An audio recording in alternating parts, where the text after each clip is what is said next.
What's up, guys? It's Taekwon-Brando back at you with a quick video today. I know it feels a bit sinful to see me outside of my dobok, but today we are working on a little bit of self-defense, moving away from the traditional Taekwondo that we usually do on this channel. I just wanted to show you 5 fast kicks anybody can learn. You don't have to have much flexibility or mobility to do these kicks. That's why I like to teach these for my self-defense classes, because they're very fast, very easy to learn, and the concept I'm going to teach you guys is kind of important, especially in today's world with technology and cameras all around us. So, instead of our traditional stance that we usually get in, today I want us to get into more of a defensive stance, because the guy who has his hands up and is saying, no, I don't want to fight, is always seen as the more passive person in the situation. You don't look like the aggressor, you don't look like a bully. So today we're just going to start with your dominant foot back, no dominant foot in front. And it doesn't have to be like a boxing stance or anything, just enough so you can march with your dominant foot backwards. And you're going to keep your hands open, almost like you're saying, no, don't hurt me. But you're going to keep your thumbs in front of your eyebrows so you can still parry and catch and trap and all that. So our 5 defense kicks, I'm going to start off with just a normal front stomp. Now this one isn't like the same chamber for upchagi. This one is more of just lifting your leg up.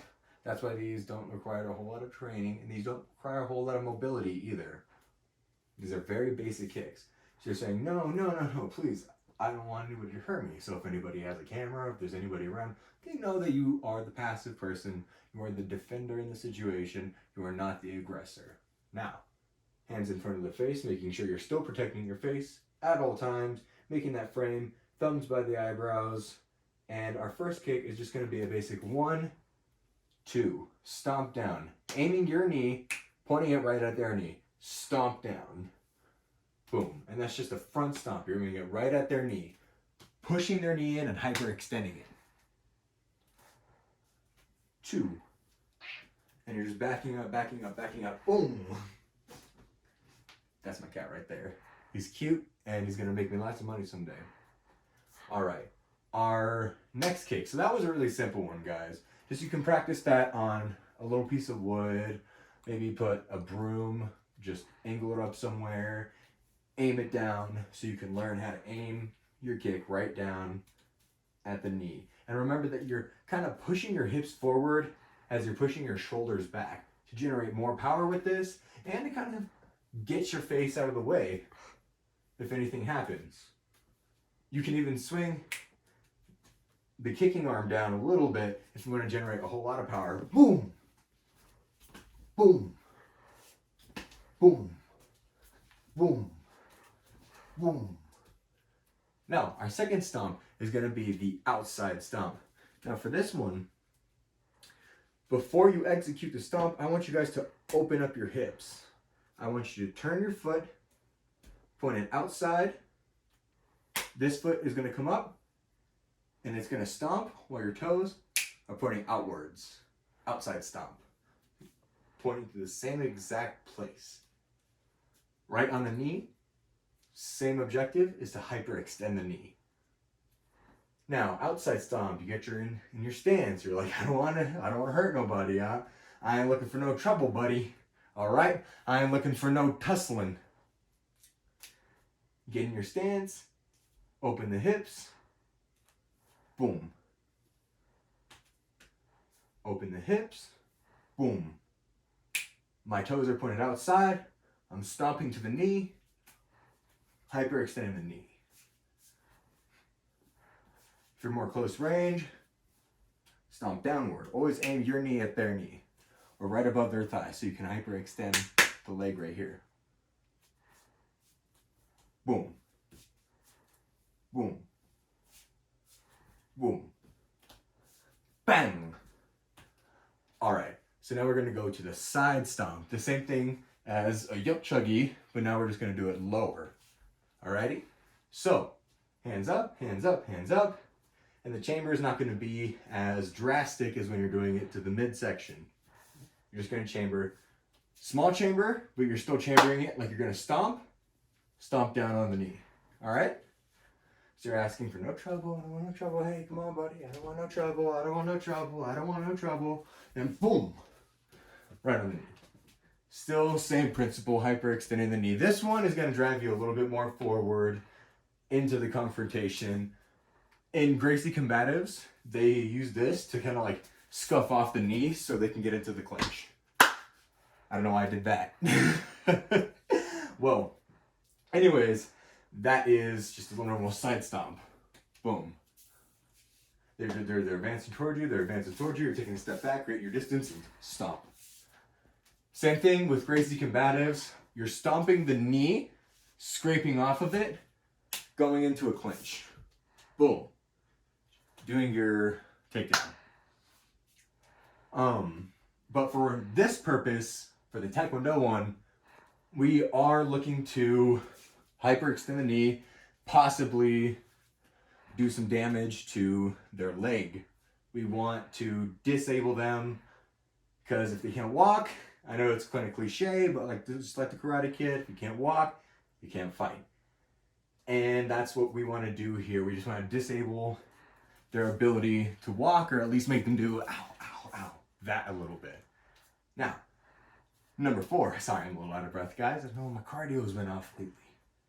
But number 4. Now we got the side stomp down. Boom, aiming right at the knee. Boom. Boom. Now we're going for what I like to call the baseball bat variation of aptolyochagi, or roundhouse kick. Just like our outside stomp, we're going to be kind of stepping and opening the hips for this. You don't want to make this too telegraphed now. You just want to move into it, almost like you're using your leg as a clothesline. And you're just going to step into it, bang! And you're going to kick right through their leg, right through the knee. Knee is exactly where you're aiming for with this one. It's just a really low roundhouse. Boom, exaggerated right into the knee. And always take that little step to open your hips, because that's going to make a lot more power. Just like in Muay Thai. In Taekwondo, we teach you to just chamber and whip. In Muay Thai, we teach you to open the hips, boom, and swing it all the way through. You're swinging it more like a baseball bat. And that's how I want you guys to do this kick. Because this is not going to do much. This, to the legs, is not going to do a whole lot. But this, taking a baseball bat, that's going to do a lot more damage. Whole lot of damage. Alrighty? Now, our last one is honestly the most effective one and the most useful one for anybody who's picking this up on their first day and would like to go out and get into a self-defense altercation, a physical altercation. This is a really underrated one. This is a really important one. It is just a standard push kick, not a teep, not an upchagi, not a snap kick or anything like that. It's just a regular push kick.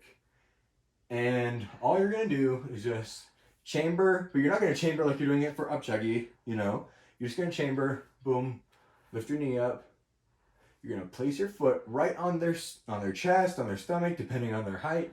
And you're just going to push your shoulders back, your hips forward, and you're going to push off. You're just going to place it on them, push off. Place it on them, push off. Place it on them, push off. Place it on them, push off. Place it on them, push off. Place it on them, push off. You know, this is more just creating distance so that you can kind of just be like, keep backing up. Say, hey, I don't want to be in this fight. I'm not a part of this altercation. You're the one who keeps on elevating the situation. I'm just trying to get you away from me in the most efficient way possible, because sometimes going up to somebody or pushing them away from you isn't always going to work. They're going to grab your arm. If they know how to grapple, they're going to throw you to the ground. They're going to take you down. They are going to put you in a dominant position. They're going to beat you up. They're going to beat you bloody. I've seen people who don't even grapple, don't even know how to wrestle, just great at top positioning, holding your arms down while they're freaking slamming their fist into your face. But this particular set of kicks has worked for me in various situations. I'm not saying I'm going out and getting into street fights all the time, but I have had to defend myself throughout my martial arts career.